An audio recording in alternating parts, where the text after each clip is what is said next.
In American society, money is a taboo topic. We're taught at a young age it's improper to talk about it, but we're also bombarded with messages about the power and importance of money in our everyday lives. And by not talking about it, we miss out on the skills and lessons we need to effectively understand and financially plan. That changes today. Welcome to Money Tales. Hosted by Sandy Brager and Cami Doder, Money Tales brings more than 35 years of combined professional experience in personal finance to demystify money and demonstrate what it's like to speak openly about personal financial matters. Join us each episode as they interview modern-day movers and shakers about how money decisions intertwine with their daily lives in order to give you better insight into productive financial conversations. Subscribe today and register for our blog Fathom at aspiriant.com/podcasts to increase your money mojo. And now, here's Cami and Sandy. Welcome to Money Tales. This episode is all about recycling. Recycling materials, recycling money, recycling opportunities, and recycling lives. Kian Seah joins us this week, and he shares an incredible story of transforming family shame into pride and success. Kian grew up in a household where the entire family participated in recycling other people's used items to get by. At the time, recycling was seen as a quote-unquote dirty job, one his parents asked him to hide from others. Decades later, Kian and his siblings have turned that same recycling work into one of Malaysia's largest companies, creating immense value by giving discarded plastics and other materials a new life. Let me tell you a little more about Kian. He is founder and CEO of Heng Hiap Industries. HHI is at the forefront of developing innovative recycling technologies. The company strives to start a global movement to change the misperception of plastic scrap and convert PCR into high-performance industrial materials and renewable energy. Here are three key money topics Kian hits on in this conversation. First, how sorting recyclable materials as a kid taught him how to assess the different monetary value of various materials. That early lesson inspired Kian to pursue a career in alchemizing used plastics into other desirable products. Second, how money has been the oxygen of his business from its inception through today as he and his family continue to grow and scale it. And third, how the meaning of money has shifted during Kian's life. In the beginning, money was a means for survival. Today, it's a means for access and elevating his family and community. We hope you share this episode with a friend, and please subscribe to Money Tales on your favorite podcast platform. Now on to our conversation with Kian Seah. Welcome to the Money Tales podcast. I'm Cami Doder. And I'm Sandy Brager. Sandy, my family and I went camping last weekend up at Clear Lake here in Northern California. It was a great little trip. I had an interesting money conversation while we were there. Tell me about that, because when I think about camping, I don't really think about money. I know, it's funny. We're rigorous campers. We went to a coffee shop each morning. The same coffee shop because we fell in love with it. And it's Buddy's Coffee. I want to give them a shout out. They're in Clear Lake. The people who work there just drew us in. Great personality, great spot, and then great product. So the second day, I just had to get curious with them and asked, do you own the business? Christy does. Adam helps out. So then I was asking Christy about owning a coffee shop and how's it going? And she said, well, it's been 6 years and she's paid off whatever she needed to pay off. Oh, that's fantastic. But then Christy said the next sentence was, but we are struggling to make a profit. It's a tough time. 6 years ago, it was pre-COVID. The traffic is down as a result of COVID. And then, Sandy, the inflation of all the cost of goods have just gone through the roof.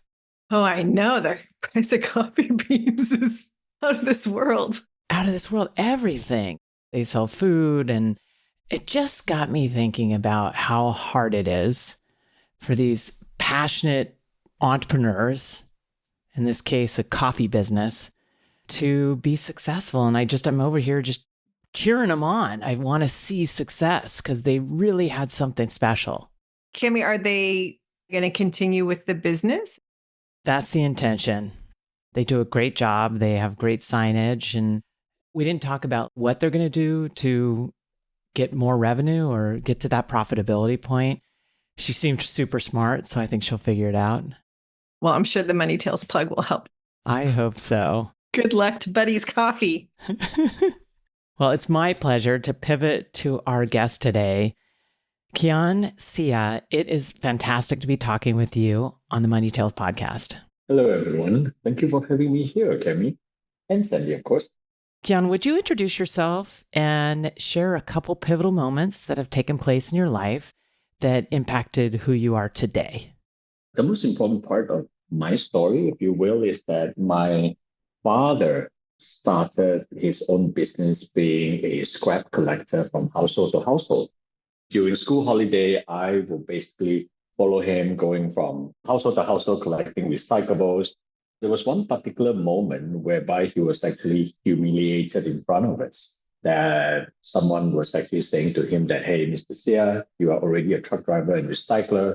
You made your wife a recycler and a truck driver as well. Now you're trying to make your kid as a recycler. Good on you, in a very, very sarcastic way. My father was super ashamed. And then I sat up and say, how could you say that? This is a legitimate business. And then he looked at me and said, there is an icon in every business. Name me yours. In your industry, who would that icon be? At that time, there was no Elon Musk or anyone like that. And so I was tongue-tied. I couldn't say anything. And then he looked at me and said, there's no way you can find any icon in your industry because what you have here in recycling, that's not an industry. So I think that's a very important pivotal moment during my childhood. Wow. So someone pointed out that one, your dad is grooming his son and teaching him the business. Was it that he was forcing you to work in the business? Help me understand, what was the shame for your dad? I think it's the social relevance because it's dirty, it's smelly, it's sweaty. So it's viewed from a social relevance point of view, how society perceived this. It was not the most glamorous job. I'm sure my parents had a collective of these experiences, and which is why they will always say to us that if anyone asks, what does your father do? Just tell them that I'm a truck driver and don't tell them I'm a recycler. Because to me, how is that better? For me, I'm super proud of being a recycler because I could see how we create value by separating the recyclable, so on and so forth. And I could see, to me, it was a very exciting part, but not how my father see it. So growing up, he will ask two things. Number one, get a degree, any degree. Number two, never become a recycler. Tell us how that impacted you, that message that you were getting that was different than your own point of view when you were a young child. How did it impact you as you were, I'm sure, heeding your parents' advice to get a degree and choose a career for yourself? Yeah, I did get a mechanical engineering degree. And then for me, immediately, I wanted to be the recycling icon, if you will. Since there's no one that I could answer, I start to get curious that, hey, if I want to be the person that I was looking for as a young kid, how would that look like? What would be my thing? So it becomes very curious. The interesting thing is that all siblings, my two brothers and my sister, all four of us are in recycling. I have a metal brother and paper brother. One is in metal recycling and the other one is paper recycling, that we are one of the two largest metal and paper scrap supplier to local steel mills and paper mills. I'm in plastic recycling and my sister is in non-ferrous. So you have metal scrap and you have non-ferrous, aluminum, stainless steel, copper. So she deals with those non-ferrous business. Do you guys operate your businesses together or are they completely separate? Together. So we work together and see what's the best way from an economic scope and scale point of view. How could we mobilize and then make sure all this recyclable channel to the right direction to be recycled and then reintroduced into the entire B2B cycle? How have your parents responded to this? Well, at first, they were a little bit unsure, but now the more that they look into what we are trying to do, and also time has changed. Of course, now my parents are super proud that we're in recycling. They're super excited to see all the innovation and technology that's coming into the scene and all that. Now they're completely changed. Now they're super proud, going around and about telling everybody that we're in recycling. So things have changed quite a bit. Kian, you study mechanical engineering. It's not an obvious transition to go from there into plastics recycling. Tell us a little bit about your journey. Let me piece that together. So when I was helping out with my parents, I did well in school. We were never denied in school. So I did all my schoolwork. I did all my housework. And then I help out in my separation work during high school. When you have unsorted recyclable material that comes right in front, I get to decide which track they are going down. When I throw it to the left, it makes 1/4. If I throw it to the right, then it gets 2/4. And I get to decide what's their lives going to be like, because depending on how I direct them. And to me, that's amazing. I'm like, wow. And I know what happens to them. When I throw them to the right, I know what's going to happen to them after that. And then when I throw to the left, a completely different recycling route and value are generated very, very differently. And then I could see that I'm creating all this value. And it's so easy. At the back of my mind, I'm just thinking, how can I do more of this? How can I do faster? How can I do smarter? How can I do it quicker?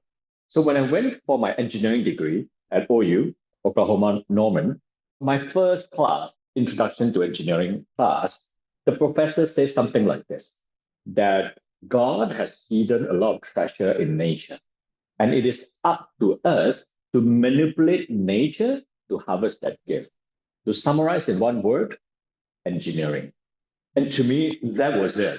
Connecting both together, then I'm like, hey, that's right. Then through engineering, I would know exactly how to quantify the inherent properties of recycling. And then I know which track is actually better. And then, for example, plastic, for example, you will give me plastic, I'll look into a mechanical property, whether the impact, whether the stiffness of the property is still there, then it converts into a material.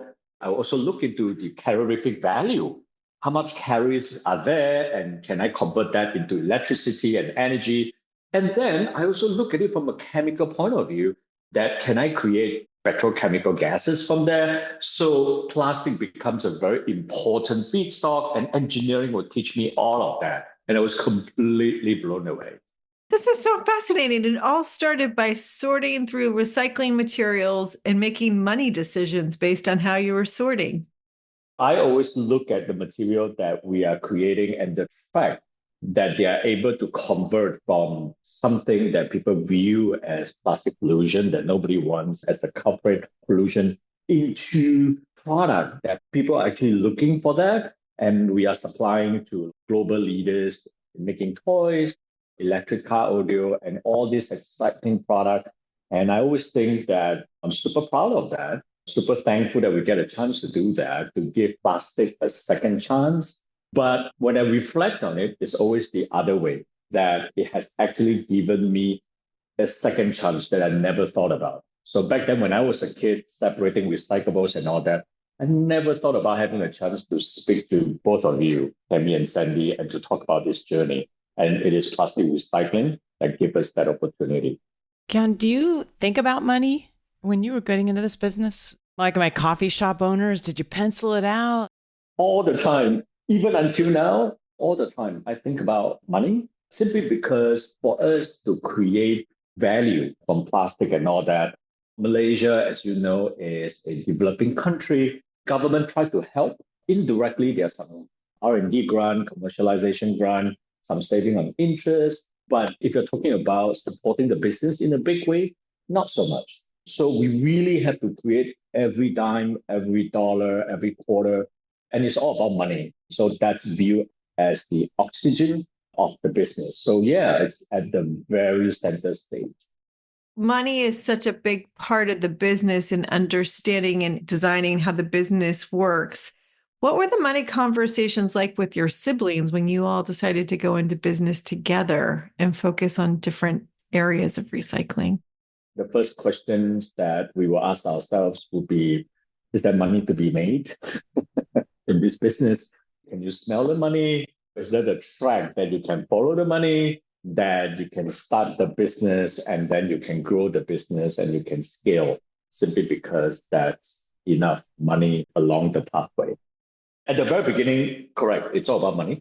But later on, I'll think about, okay, that's the financial part of it. What would be the non-financial part of it? Back then, when we were collecting recyclables from household to household, we were making sure that there's enough money or profit to keep the business going. But at the same time, I always remember the conversation that my father was telling us back then, don't be a recycler. So many of our suppliers are all the micro, eco entrepreneurs right now. And then sometimes I'll see their kids graduating from college, coming into the business. I'll be quite happy about that. But I'm also thinking about how do I ensure continuity? What are some of the additional that we can generate out of that goodwill, that good intent from a social impact point of view, and then from an environmental point of view. With that, once I have that feel good being a business, then I'll still have to commercialize that and monetize that. Sorry to say that it has to compound so that we can keep the circularity going. It has to. I'm glad you said that because you're doing some really important work. But for it to continue, it's got to generate money. Is there anything you want to recycle, you and your siblings, that you don't recycle yet? For me, I think I want to still focus on plastic recycling. There's still a lot more that we could do.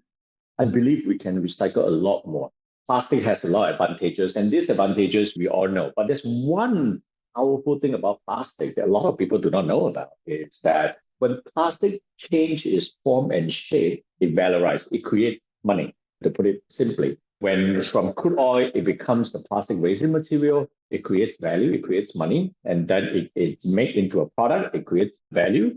And then after that, when it's being consumed, when it's being collected, it creates value. When we sort it, creates value. When we crush, when we wash, when we process, when we create recycled material, each and every step, when it changes shape and form, it creates value.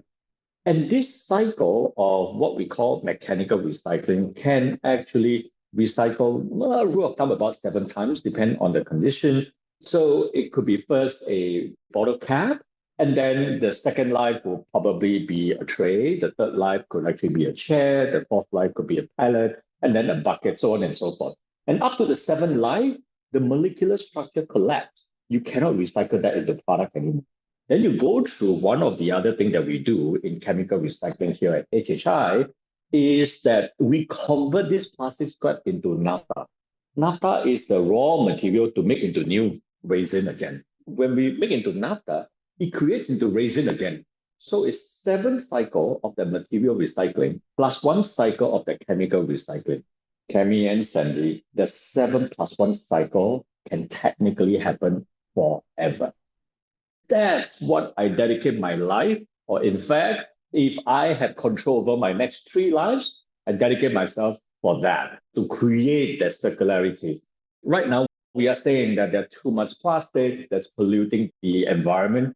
If we think about the inevitable change between the relationship of us and plastic, if we were to think about the inevitable change 50 years from now, how would it look like?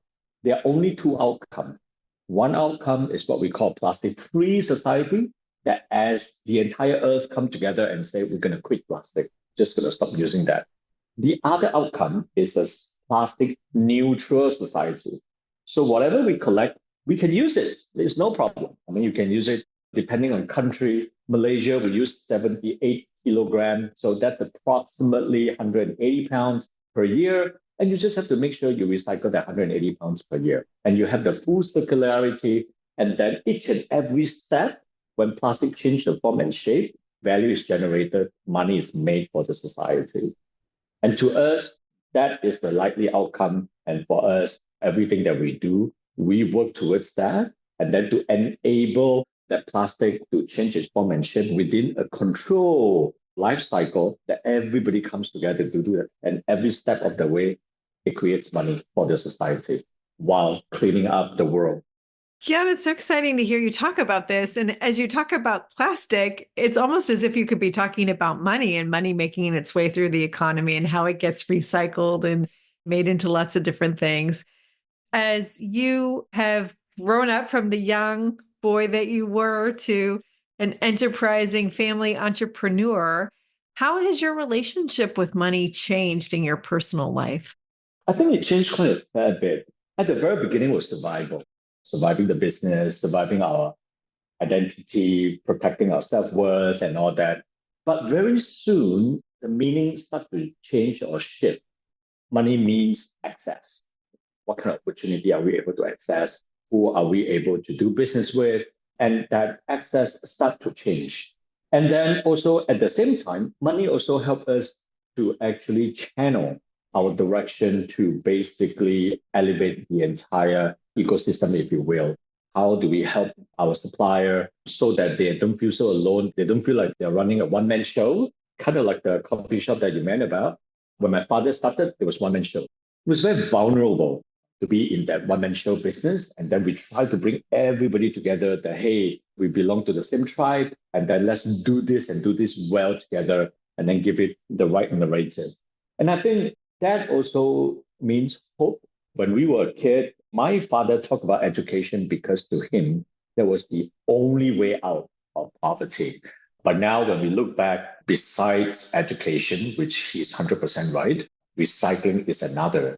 A lot of time, unfortunately, if any family or community lives that is near poverty or below poverty, we were quite close to recyclable around us.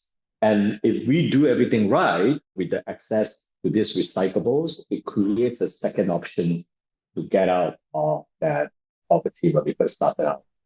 You're out there recycling opportunities for sure. Ken, you're also impacting so many lives. But tell me a little bit more. I think families working together, it's hard, but it sounds like you guys have really figured this out.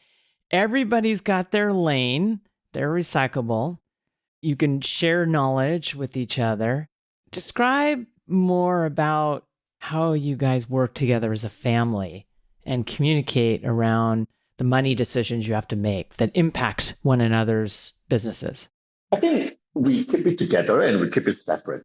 The part about keeping it together is that we start to envision what is the role that we're playing in the entire ecosystem here in Malaysia. What are some of the things that we could do? How we think that the entire space will evolve. So together, how are we going to make this happen? Individually, we have our own view and thoughts. So each one will basically drive one type of commodity or recyclable. So we have a metal brother, paper brother, non-ferrous sister, and I'm the plastic brother.